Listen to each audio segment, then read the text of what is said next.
ॐ तव कथामृतं तप्तजीवनं कविभिरीडितं कल्मषापहं श्रवणमङ्गलं श्रीमदाततं भुवि गृह्णन्ति ये भूरिदा नमः। श्री रामकृष्ण वचनामृत। आगे प्रसंग चल रहा था श्री रामकृष्ण देव भक्त लोगों के साथ ईश्वरी वार्तालाप कर रहे थे। एक वैष्णव भक्त को उपदेश लक्ष्य करके उपदेश कर रहे थे। कहते हैं तुम और तुम्हारा यह अज्ञान है, तुम और तुम्हारा यह अज्ञान है। सॉरी, तुम और तुम्हारा यह ज्ञान है, मैं और मेरा यह अज्ञान है। हे ईश्वर, तुम करता हो, मैं अकर्ता हूँ, यही ज्ञान है। हे ईश्वर, सब कुछ तुम्हारा है, देह, मन, घर, परिवार, जीव जगत, यह सब कुछ तुम्हारा ही है, मेरा कुछ नहीं, इसी का नाम ज्ञान है। जो ज्ञानी है वही कहता है कि ईश्वर कहाँ, बहुत दूर है। जो अज्ञानी है वह कहता है ईश्वर बहुत दूर है, और जो ज्ञानी है वह जानता है कि ईश्वर यहाँ माने अत्यंत निकट है, हृदय के बीच अंतर्यामी के रूप में विराजमान है। फिर उन्होंने स्वयं भिन्न भिन्न रूप भी धारण किए हैं। यहाँ दो वाक्यों करते हैं, मैं और मेरा अज्ञान है। मैं और मेरा हम लोग बचपन से ही सुनते आए हैं, देखते आए हैं, अनुभव करते हैं। मच्छर काटने से लेकर मेरे शरीर में मुझको मच्छर काट दिया, कुछ कांटा चुभ गया, मुझको चुभ गया, तो ये भूख लगी, मुझको लगी, तो मैं और मेरा से हम लोग एकदम सुपरिचित हैं। और ये माया के राज्य में ही घटित हो रहा है। और जब तक इसकी सीमा क्रॉस नहीं करेंगे, इसकी सीमा के बाहर नहीं जाएंगे, तब तक तो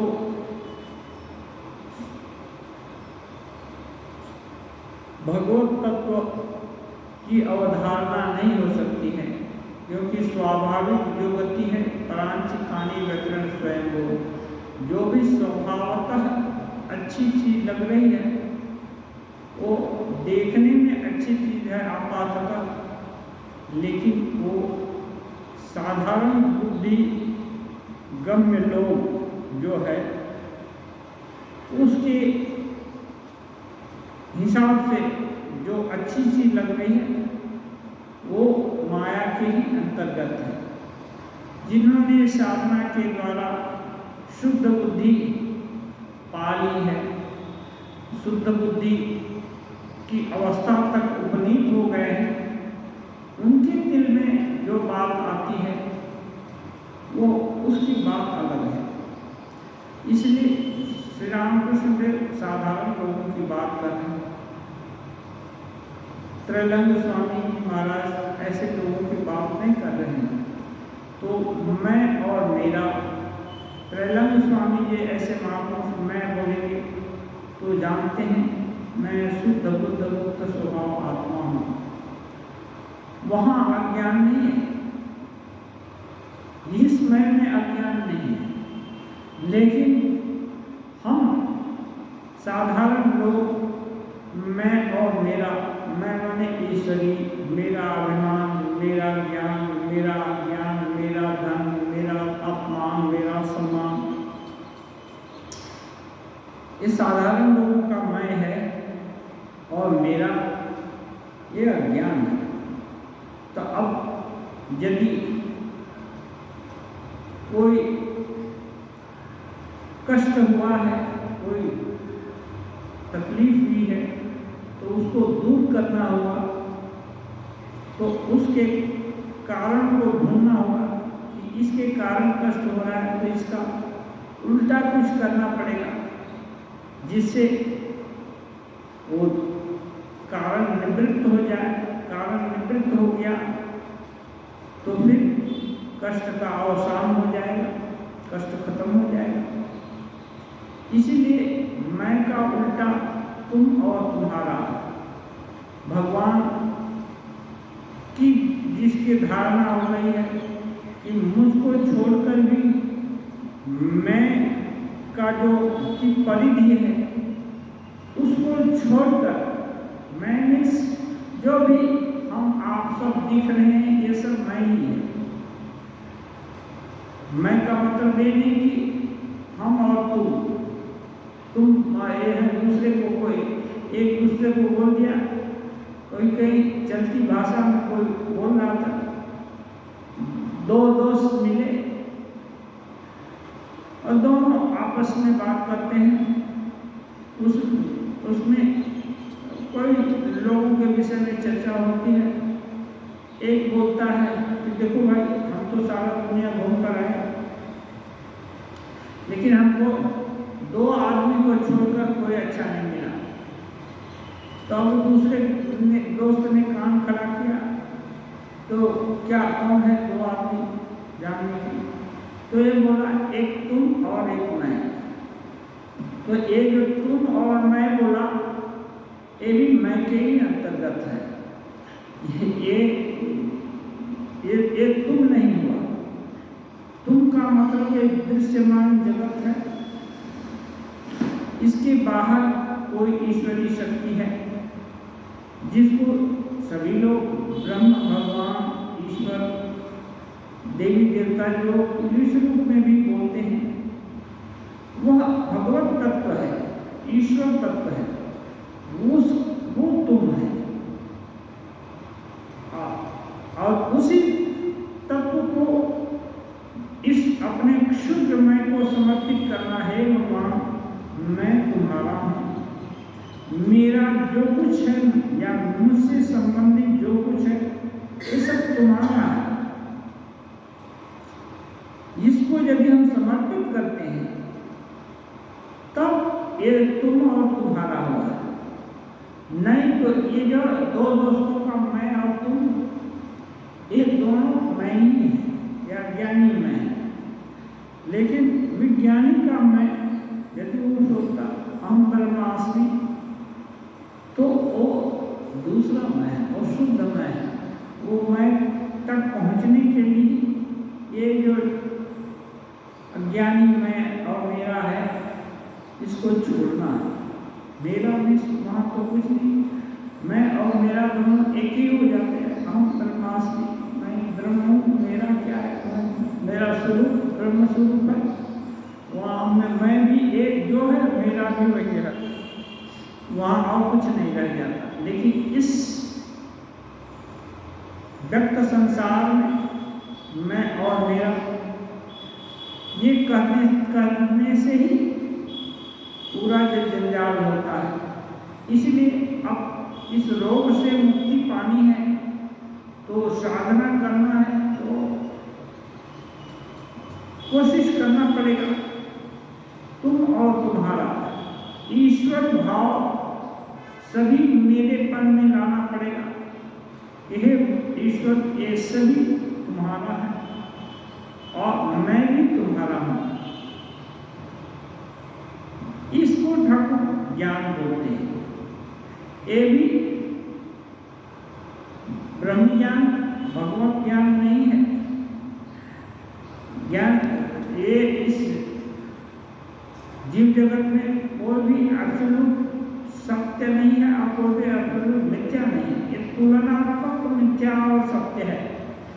स्वामी जी बोलते हैं लोअर ट्रूथ से हायर ट्रूथ की तरफ जाना।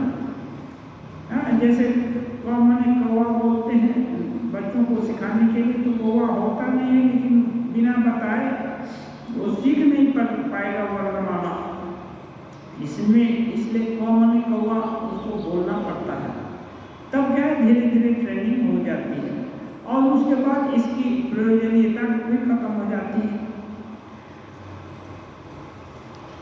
व्यक्ति के लिए। ऐसे ही शुरू में प्रैक्टिस करना पड़ेगा।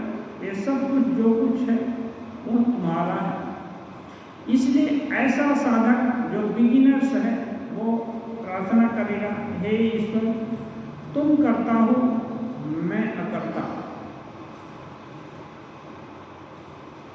यही ज्ञान है श्री राम कृष्ण देव। तुम करता हो और मैं अकर्ता। अकर्ता कैसे हो? जो कुछ करता माने जो काम या कोई क्रिया का के पीछे जो शक्ति है वही तो कर्ता होती है। क्रिया के पीछे यदि हम माने कि ईश्वरीय शक्ति काम कर रही है, हमको पकड़ कर करा रही है, हम स्वेच्छा से कुछ नहीं कर रहे हैं, हम तो बाध्य हैं ईश्वरीय अनुप्रेरणा को पालन करने के लिए। अब उन्होंने कराया तो मैंने सेवा कर दी, उन्होंने अच्छी बात बुलाई तो मेरे द्वारा बोल दी गई, अच्छी बात सोचने को विवश किए तो मैं उनका होकर अच्छी बात सोच लिया। तब ये जो अभिमान है कि नहीं देखो मेरी कितनी उच्च धारणा है, ऐसी धारणा तो अन्यों के पास है ही नहीं। कितनी छोटी सोच है दूसरों का, और देखो मेरी सोच कितनी उन्नत है। अब जैसे ही ये विचार मन में आएगा तुरंत अभिमान हाजिर हो जाता है। इसलिए हे ईश्वर तुमने सुबुद्धि दी, अच्छा सोचने को मुझको मजबूर किया। क्यों? मैं तुम्हारे शरणागत हूँ, तो तुम्हारा ही तो दायित्व है कि मुझको अच्छी प्रेरणा दो। हाँ, एक गायत्री मंत्र में बोलते हैं अपना मेरी बुद्धि को अपनी तरफ परिचालित करो। अपनी तरफ परिचालित इसलिए करते हैं कि भगवान शुद्ध बुद्ध मुक्त स्वभाव है, उनकी तरफ जिसकी बुद्धि जाएगी वो भी शुद्ध बुद्ध मुक्त स्वभाव, इसका कुछ छाप उसके अंदर पड़ेगा। इसलिए यदि साधक सोचता है हे भगवान तुम करता हो, माने एक जो कुछ भी अच्छा किया जा रहा है मेरे द्वारा, अच्छा सोचना पड़ेगा। यदि जो कुछ भी बुरा, डकैती करना, व्यभिचार करना, अनाचार अत्याचार करना, सब अभी अत्याचारी लोग सोचे हैं भगवान करा रहे हैं, तो नहीं होगा। शुरू में वो सोचना होगा कि अपनी गलतियों के कारण हो जा रहा है, हे भगवान इसे रक्षा करो, ऐसा न हो। लेकिन जो कुछ भी अच्छा हो रहा है उसको सोचना पड़ेगा, हे भगवान ये तुम्हारे द्वारा किया जा रहा है, मैं अकर्ता हूँ, मैं तुम्हारे हाथों में यंत्र स्वरूप हूँ, तुम जैसा करा रहे हो वही कर रहा हूँ। तब क्या है, ये अभिमान नहीं आएगा। देखो मैं कितनी उच्च विचार वाला हूँ और अन्य कितने निम्न विचार वाले हैं, ऐसा नहीं होगा, ऐसी भावना नहीं आएगी। और जब ये नहीं आया तो कर्तापन का अभिमान होता है कि मैं इतना काम किया, इतना दान किया, इतनी जगह उपकार कर दिया, इतनी सेवा कर दी, ये सब अभिमान नहीं होगा तो क्या है, शरणागति आएगी और शुभ कर्म का शुभ फल और अशुभ का अशुभ होता ही है। चाहे अभिमान रखें या ना रखें, शुभ कर्म जो भी इस देह मन बुद्धि द्वारा किया गया है वो इस काया को तब तक नहीं छोड़ सकती है। इस जीव को, काया को बोलना भूल हो गई, क्योंकि काया तो थोड़े दिन के लिए काया खत्म होने वाली है, लेकिन ये जीव जब तक मुक्त नहीं होगा तब तक रहेगा तो इसके संस्कार के रूप में वो सब रहेंगे। जो भी क्रिया का ये जो उसका सूक्ष्मतम जो रूप होता है वो संस्कार के रूप में रहेगा। तो ये जब तक मुक्ति नहीं होगी तब तक रहेगा। तो वो अभिमान नहीं होगा कर्तापन का। और इसी को स्वामी जी कहते हैं, अमेरिका में प्रसिद्ध हुए, इतनी प्रसिद्धि, युगों युगों में ऐसी प्रसिद्धि किसी को नहीं मिली, और वो भी पराधीन देश के एक युवक को मिली जो कि अननोन था, किसी भी रीति रिवाज और वहाँ के प्रोटोकॉल जो भी बोले उससे अनभिज्ञ, परिचयहीन, किसी प्रकार से चला गया और इतनी प्रसिद्धि मिल गई। ये अप्रत्याशित पूरा घटना का विश्लेषण करें तो मानो ये घटना विवेकानंद जी की प्रसिद्धि के लिए ही बनी हुई थी। पूरे जलसा, पूरी मजलिस, जो कुछ भी धर्म महासभा उनके भी आयोजित हुई थी और उस तत्व का प्रचार करने के लिए ही आयोजित हुई थी। ये सब हुआ बड़े बड़े अक्षरों में, बड़े बड़े मिलियनर सबके दरवाजे स्वामी जी के लिए खुल गए। 3 साल तक वहाँ अथक वेदांत का, ईश्वर तत्व का प्रचार करते रहे विभिन्न रूप से। लेकिन जब लौट कर आते हैं तो कहते हैं, देखो देखो, जो कुछ भी अच्छी बात इस मुख से निर्गत हुई है या जो कुछ भी अच्छा काम किया गया है वो मानना वो श्री रामकृष्ण देव का है, और जो कुछ भी भूल हो गई है वो इस दास का है। ये कितना अच्छा सॉल्यूशन है, यहाँ समझना पड़ेगा। ये स्वामी जी यद्यपि ब्रह्म ज्ञान में प्रतिष्ठित हो चुके थे श्री रामकृष्ण देव की कृपा से और अपनी व्याकुलता के कारण, फिर भी शरीर धारण है। तो महान लोग गीता में बोलते हैं, यद यद आचरति श्रेष्ठ लोकस तदनुवर्तते। श्रेष्ठ लोग जो कुछ भी आचरण करेगा, अब विवेकानंद जी की श्रेष्ठता में कोई क्वेश्चन मार्क नहीं था। लौटे कन्याकुमारी से लेकर हिमालय पर्यंत, उधर लाहौर से लेकर बंगाल, पूर्व बंगाल पर्यंत, सभी जगह जहाँ भी गए, बहुत जगह से तो उनको बुलाया गया। शारीरिक अस्वस्थता के कारण सब जगह जा नहीं पाए, लेकिन सर्वत्र विवेकानंद जी का सम्मान था। असम्मान नाम की कोई चीज नहीं।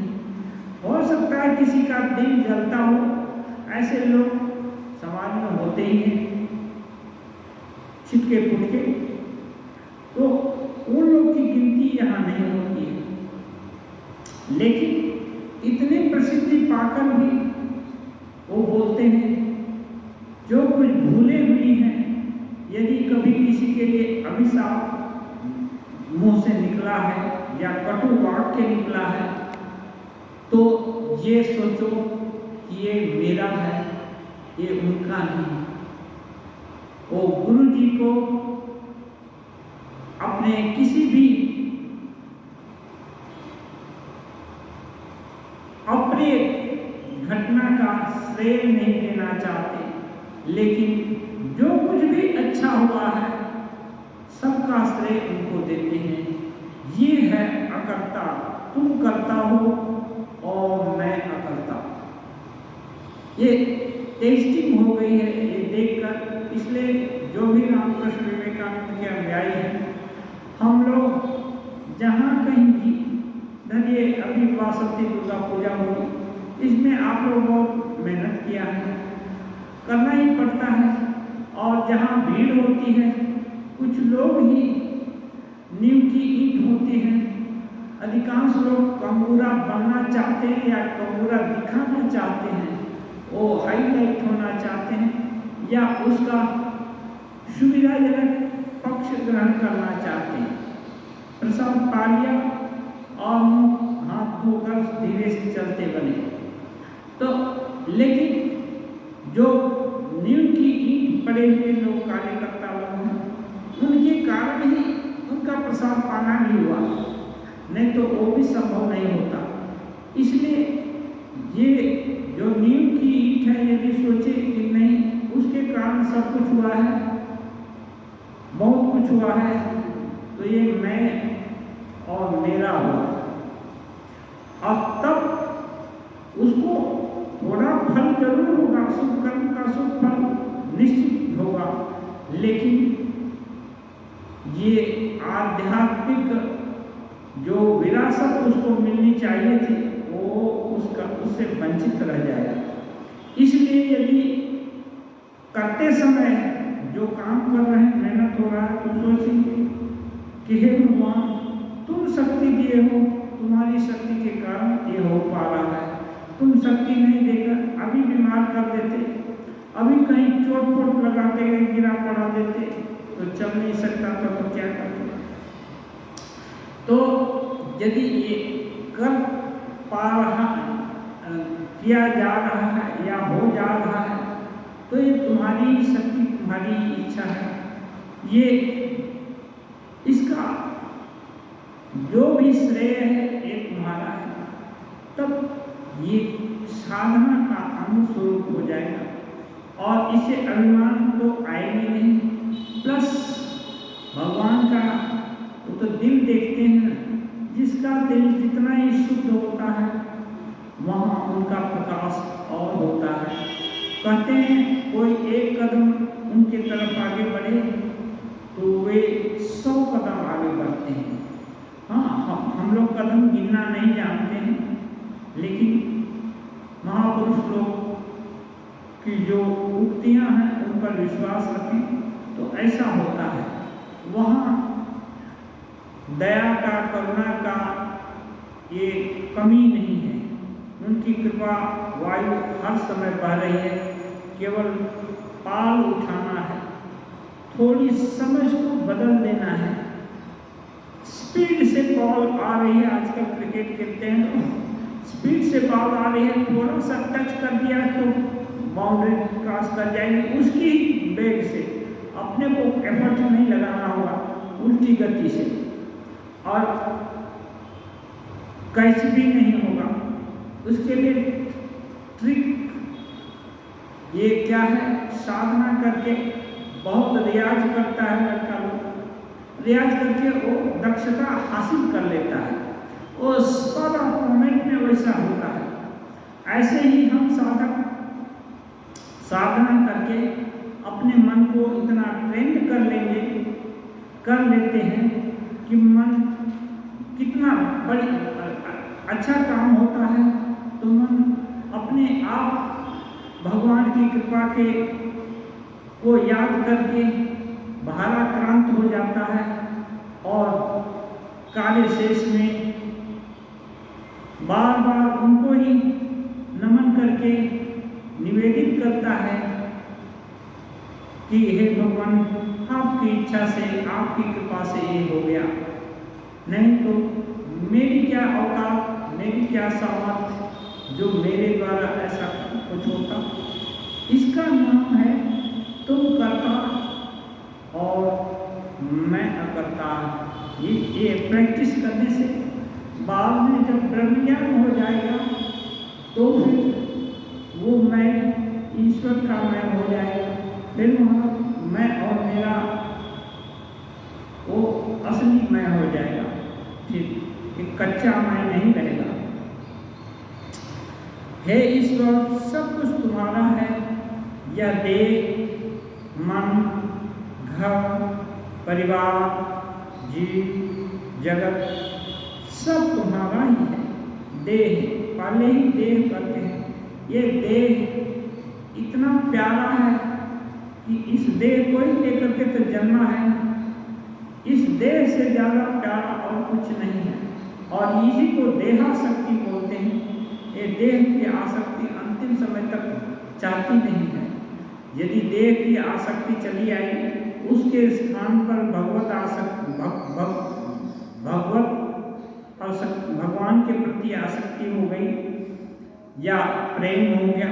इसी आसक्ति को भगवान के प्रति जो ये हो गया, लगाव हो गया, उसी को प्रेम करते हैं। अब यदि वो हो गया तो काम बन गया। इसलिए एक कहते हैं ये देह, ये मन, फिर इसके अंदर मन है, नाना प्रकार का ताना बाना बुनता रहता, प्लानिंग करता रहता है। ये घर जहाँ रहते हैं, कुछ लोग तो इस देह को ही अपना घर बोलते हैं। जो उनको थोड़ा सा बोध हो गया है, वो बोलते हैं ये देह में ही मैं रह रहा हूँ। तो ये देह ही श्रेष्ठ घर है भगवान का। इसलिए जो बाहर का घर है उसको झाड़ू पहाड़ू पोछा पोता लगाते हैं और कभी कभी रंग रोगन भी करते हैं। ऐसे ये देह जो घर है, इसका भी झाड़ू पहाड़ू लगना चाहिए। इसका झाड़ू क्या है? इसका झाड़ू यही है कि मैं और मेरा का अभिमान आया तो तुरंत उसको डंडा मारकर भगाना है। जाओ नो एंट्री, हाँ यहाँ नहीं। अब मैं जान गया कि ये थोड़े दिन के लिए है, तुम सिर उठाओगे और तब मुझको गिराओगे। इसलिए अब तुम्हारे लोभ में नहीं आना चाहता। अब तो मैं जान गया हूँ कि नहीं, ईश्वर की शक्ति से ही सब कुछ हो रहा है, और तुम्हारा भी ड्यूटी है कि उनका होकर रहो तो तुम्हारी भी सदगति हो जाएगी और मेरा भी कल्याण हो जाएगा। इसलिए अब मैं और मेरा करके सिर मत उठाओ। प्रैक्टिस करना होगा। जैसे मन मान जाए, बहुत तरह से, कभी समझाने से मानता है, कभी डांटने से मानता है, कभी दूसरा, कितना तरीका है। जितने भी प्रकार की साधनाएं हैं वो अधिकांश मन को मनाने के लिए ही है। मन एव कारण मनुष्याणां बंध मोक्षयोः। मन ही बंधन और मुक्ति का कारण रहता है। अब जिसके ये मन बहुत खतरनाक है, इसको ईश्वर का मन कर दिया, बस झंझट खत्म। उनका कर दिया, उनको बकलवा दे दिया तो बस खत्म, और झंझट नहीं रहे। घर में जिस घर में ये देह वो घर लगा है, जो जागतिक लोगों के लिए बोल रहे हैं, वो घर भी ईश्वर का है।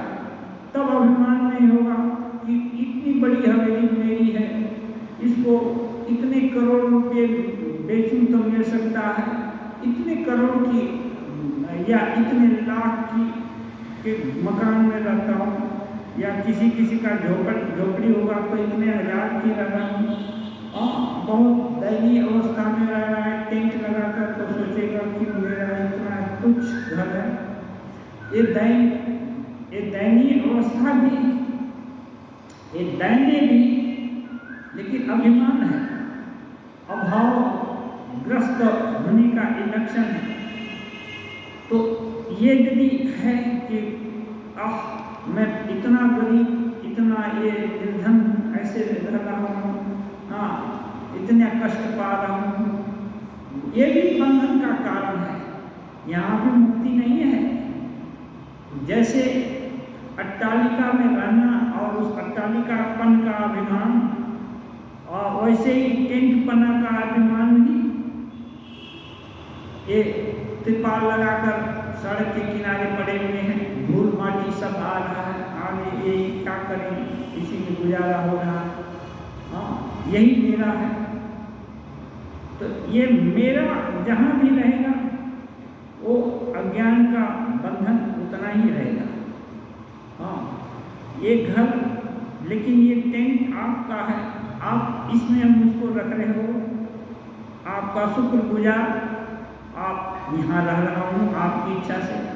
आप कभी अट्टालिका में रह गए हो सकता है सोने का पलंग हो, उस पर सुला दे रहे हैं, ये आपका है, ये मेरा नहीं, हम क्या करें, कहीं सोना पड़ेगा, इसमें सुला दे रहे हैं। तो जीव जगत, ये जीव जो कि बोल रहा है, ये इसको बोलते हैं चित्त जड़ ग्रंथि युक्त, ये है ना,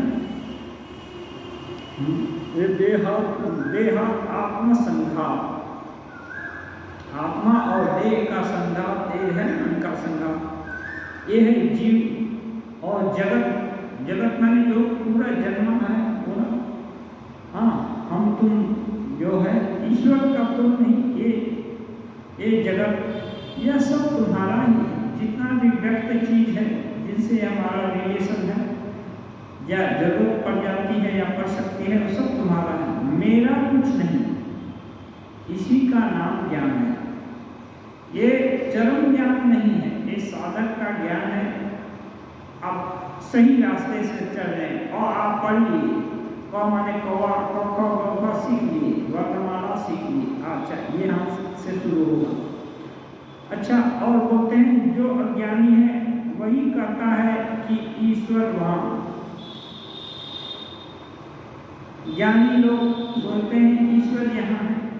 यहाँ होने का मतलब है कि जो मैं बोल रहा हूँ वो ईश्वर सुन रहे हैं।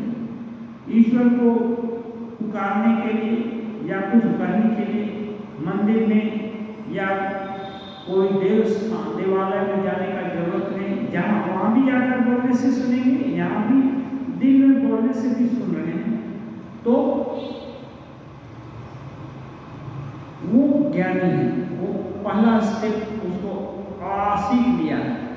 और नहीं जो सोचता है कि मंदिर में ही जाकर बोलने से सुनेंगे, इतनी दक्षिणा चढ़ाने पर ही वो सुनेंगे, तब ये है एक तरह से छोटा मोटा व्यापारी है, व्यापार करना चाहता है, कुछ रुपए या कुछ चीज देने से भगवान ये कर देंगे, ऐसा नहीं।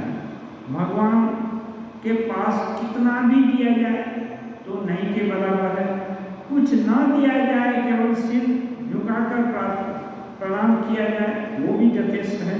पत्रम पुष्पम फलम तोयम, जो भी पानी दे दिया, पत्ता दे दिया, फूल दे दिया या कुछ नहीं दिया, सिर से झुकाकर प्रणाम कर दिया, या सिर झुकाने का भी शक्ति नहीं है तो दिल में याद कर लिया, हे भगवान तुमको नमन है हजार। तो ये है, इसका नाम ज्ञान है।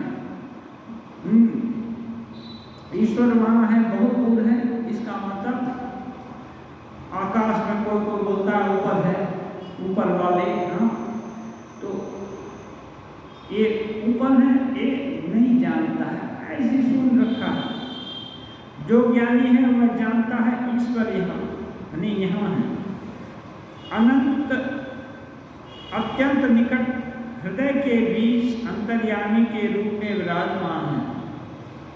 हृदय के बीच अंतर्यामी के रूप में विराजमान है, माने हम जो कुछ भी कर रहे हैं, सोच रहे हैं, समझ रहे हैं या सोचने का कोशिश करेंगे, सब कुछ जानते हैं।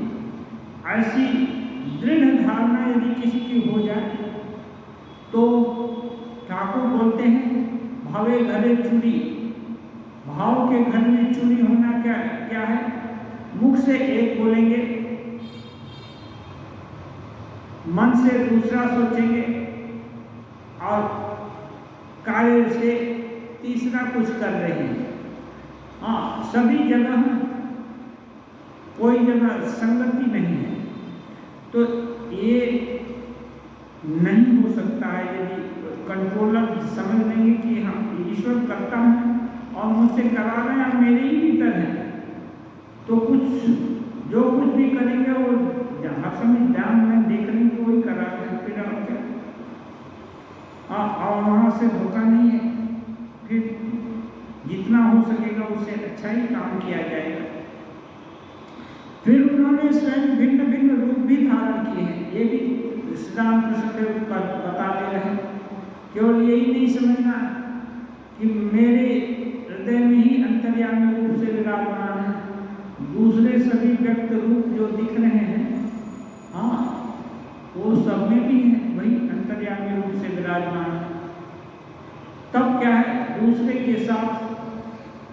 सदैव व्यवहार होगा, कोई वैमनस्य की भावना नहीं रहेगी कि नहीं उस किसी की भी अकारण अवहेलना करना, ऐसा नहीं होगा। मैंने ठीक ठीक सबके साथ व्यवहार होगा, व्यवहार भी अच्छा होगा और ऐसा होगा जो भगवत मार्ग पर आगे बढ़ने में सहायक हो। यही है, ये माइलस्टोन हर समय हम लोग देख सकते हैं। ठाकुर बोले हैं भक्त होने का मतलब मूर्ख होना नहीं है। मूर्ख होना और भक्त होने में बहुत अंतर है। हर तरह से चौकन्ना रहेगा, भक्त अलर्ट रहेगा और बुद्धिमान से और बुद्धिमान होता जाएगा। बुद्धि सूक्ष्म से सूक्ष्मतर होती जाएगी। दृश्यते तु अग्रया बुद्धिया सूक्ष्मया सूक्ष्मदर्शिनी, सूक्ष्म से भी सूक्ष्म। हाँ, जब साधना के द्वारा ये हो जाती है बुद्धि, तो उसको बोलते हैं अग्रया, मैंने एकदम तीक्ष्ण बुद्धि हो गई। ऐसी बुद्धि के द्वारा आत्मा का ज्ञान होता है, आत्मा का जो बोध होता है। साधारण लोग नहीं जान सकते हैं, ये इस आत्मा का साक्षात्कार नहीं कर सकते हैं। साधारण में जो इस अवस्था तक नहीं पहुंचे हैं। परिच्छेद 47 है, ब्रह्म तत्व तथा आद्या शक्ति। पंडित पद्मलोचन और विद्यासागर इन लोगों की कथा आई हुई है। आज आषाढ़ की कृष्णा तृतीया तिथि है, 22 जुलाई 1883 ईस्वी। आज रविवार है। भक्त लोग अवसर पाकर श्री रामकृष्ण के दर्शन के लिए फिर आए हैं। कभी कभी श्री रामकृष्ण देव भक्त लोगों को, पिछली बार जो प्रसंग चल रहा था वो कलकत्ते में हुआ है, भक्त लोगों के घर में, तो भक्त लोग भी दौड़े दौड़े आ जाते हैं समय पाने से। हाँ, एक ठाकुर एक बार एक ये कहते हैं, एक कहानी, एक मोर को कोई अफीम 2-4 दाने जब आता, 2-4 दाने अफीम दे देता, अफीम खाने से उसको नशा हो जाता। फिर दूसरे दिन उसी टाइम में आ जाता तो फिर 1-2 दाना दे देता, अब ऐसे ही हो जाता। अभी भगवत प्रसंग सुनने का नशा हो जाता तो भगवान भी कभी कभी भक्तों के पास खींचे चले जाते और कभी भक्त लोग भी दौड़े दौड़े उनके पास चले आते। एक न जानकर ही एक गहरा आकर्षण आपस में खींचता, क्योंकि जान लेने के बाद तो ये बाजार ही बंद हो जाता। कौन किसको सिखाएगा? जब कोई अंतर नहीं रह जाएगा तो कौन किसको सिखाएगा, कौन किसको बताएगा? इसलिए जाना तो तुम्हें ही हो जाएगा। तुमको जान गए तो तुम ही हो गए, फिर और कौन किसको सुनेगा का क्या करेगा? लेकिन नहीं, ये अवस्था की परिणति होने तक सब एक दूसरे के पीछे खींचे जा रहे हैं। आज रविवार है, भक्त लोग अवसर पाकर श्री रामकृष्ण देव के दर्शन के लिए फिर आए हैं।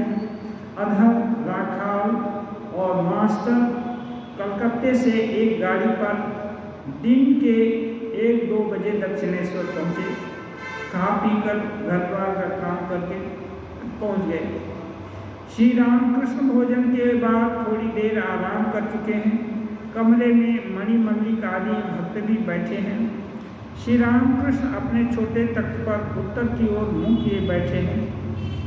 भक्त लोग जमीन पर, कोई चटाई पर और कोई आसन पर बैठे हैं। सभी महापुरुष की आनंद मूर्ति को एक टक देख रहे हैं। आनंद मूर्ति श्री रामकृष्ण को देखते ही बनता है। जैसे छोटा बच्चा निर्गुण गुणों से अतीत रहता है, वहाँ गुणों का प्रभाव में देखते ही सबका चित्त आकर्षण कर देता, बच्चा अच्छा ही लगता है। चाहे जिस किसी का हो। ये बच्चा तो ऐसा नहीं है, बूढ़ा होकर भी बच्चे से भी ज़्यादा निष्पाप निष्कलंक हो गया है। अब ये महापुरुष, समाधिमान पुरुष, इनकी आनंद मूर्ति को लोग ऐसे ही देख रहे हैं, कुछ नहीं कहते हैं, तब भी देखने के लिए लोग आते हैं। प्रश्न नहीं है तब भी आते हैं, देखने से ही आनंद मिलता है।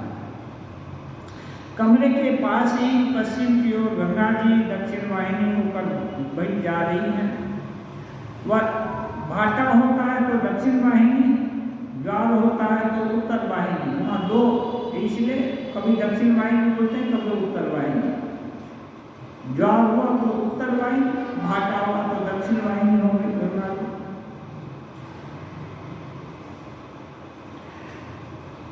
मानो गंगा सागर संगम पर पहुंचने के लिए बड़ी व्यग्र हूं, और वर्षा ऋतु के कारण स्रोत बड़ा प्रबल है।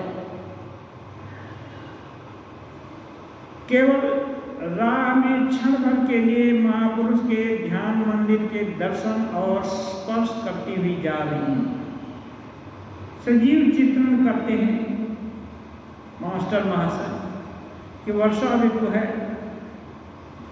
गंगा जी दक्षिण वाहिनी है और प्रबल वेग से जा रही हैं।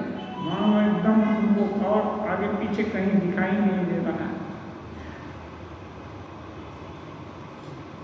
सागर संगम जो अपना गंतव्य स्थान है, नदी किसी भी जल का सागर ही है, तो गंतव्य स्थान की तरफ सीधा दौड़ लगा रही है।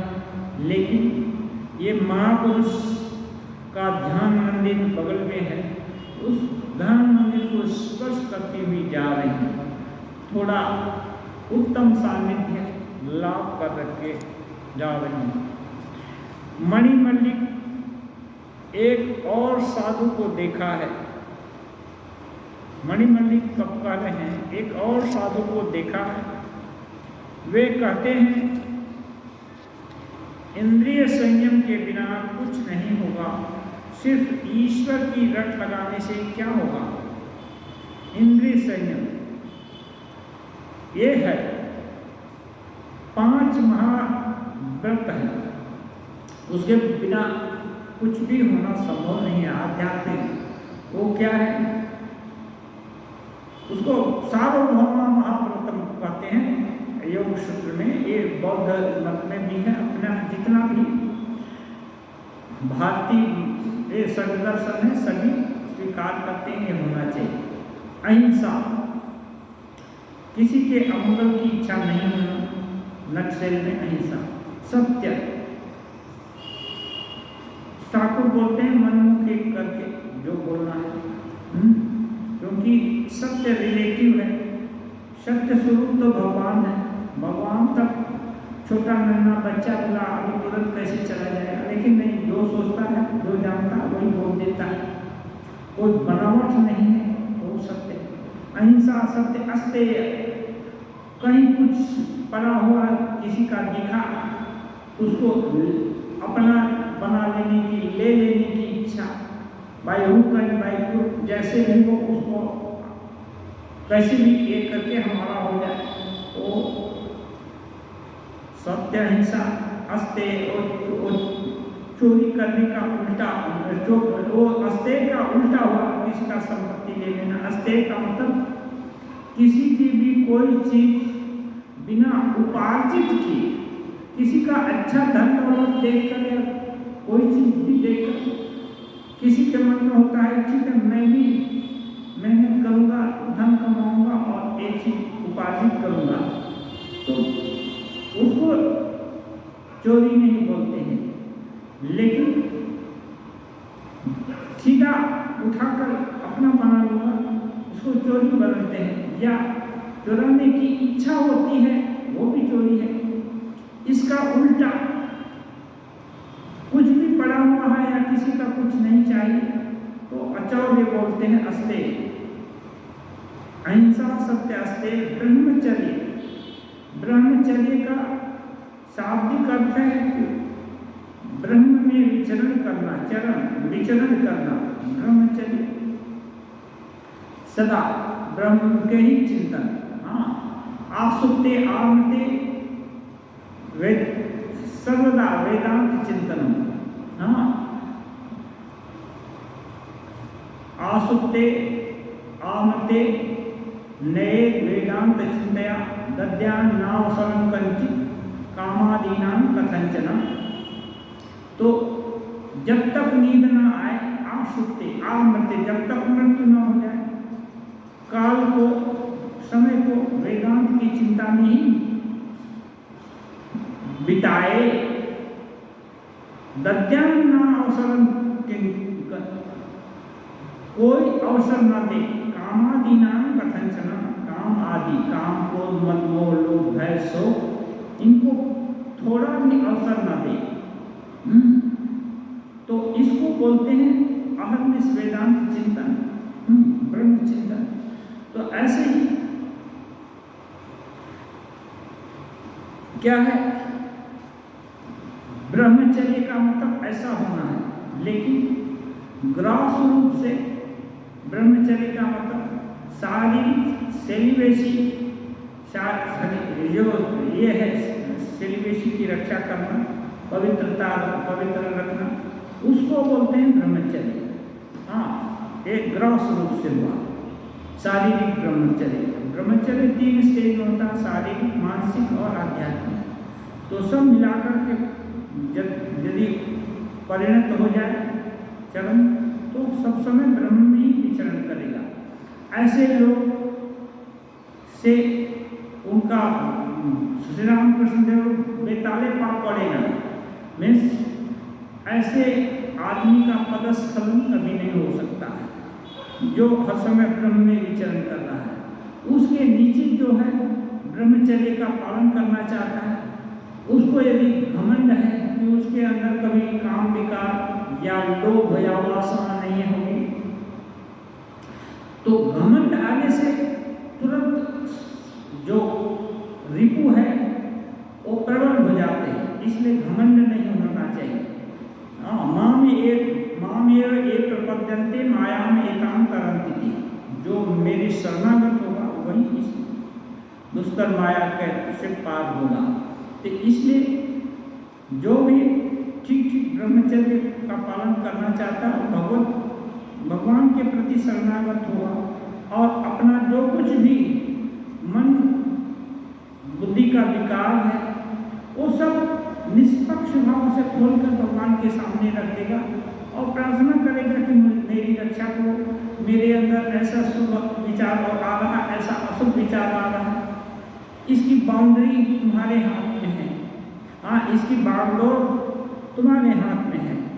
ऐसा करेगा और जितनी भी बुद्धि विवेक रहेगा उससे सब समय अलर्ट रहेगा।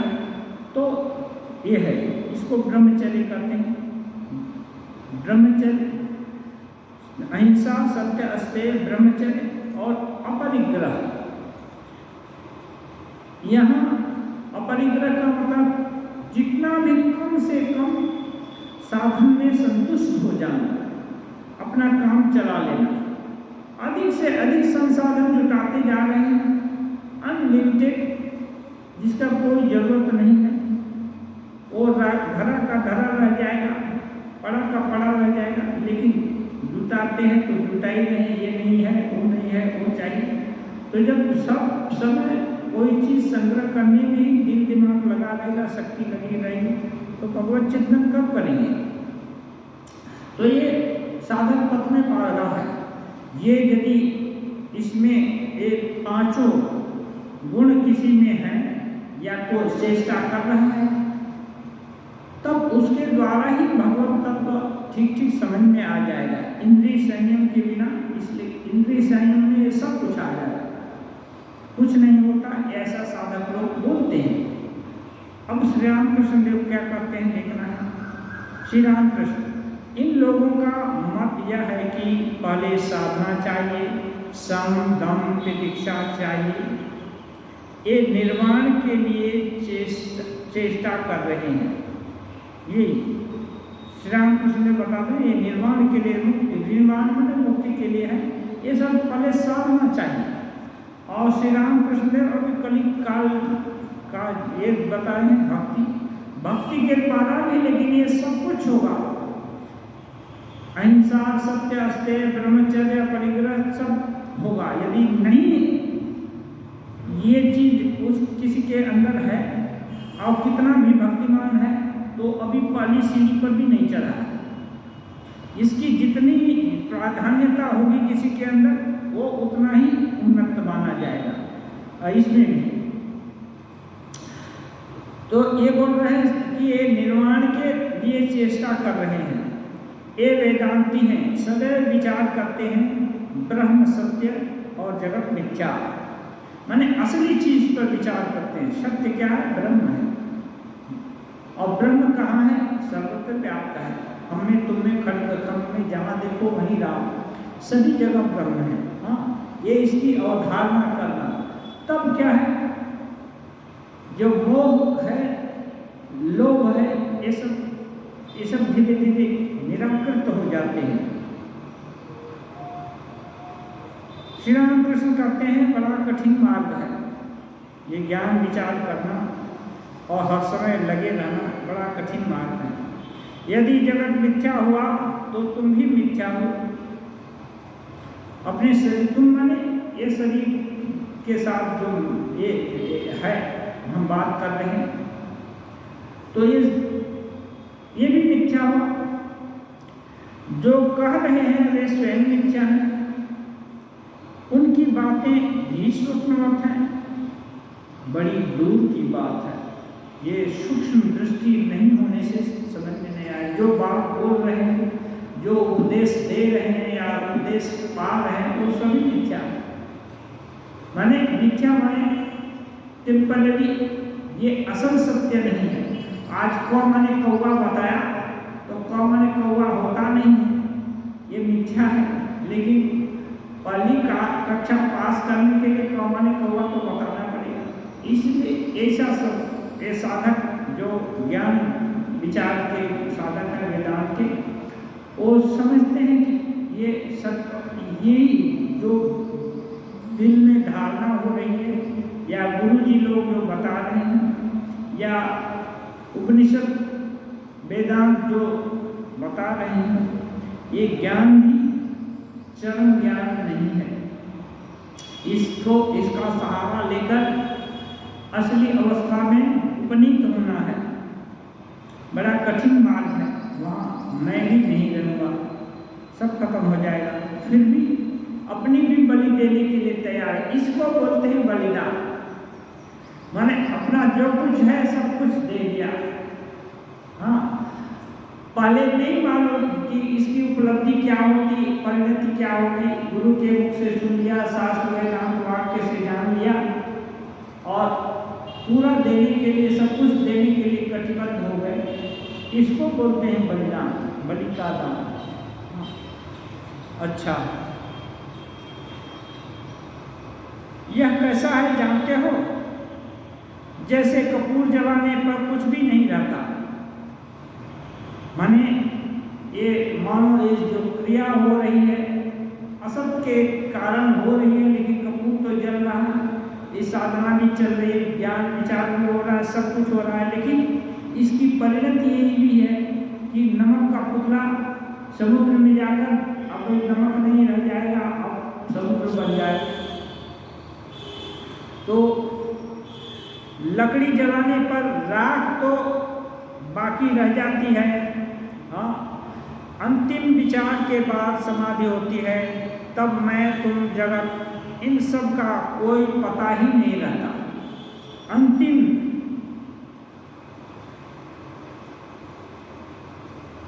जो अंतिम विचार, ये विचार होते होते जब ये विचार एकदम लास्ट सीमा तक आ जाएगा, दिल दिमाग हर कुछ को घेर लेगा, पूर्ण रूप से सबमर्ज हो गया उसमें जीवात्मा, तब समाधि होगी। और उसके बाद मैं तुम या जो कोई भी दृश्यमान जगत है वो सब तिरोहित हो जाएगा। तब कौन क्या कैसे कुछ भी पता नहीं रहेगा। ये है ज्ञान विचार। तो आज समय हुआ, अब अगले दिन से होगा। ओम निरंजन नित्यमानंद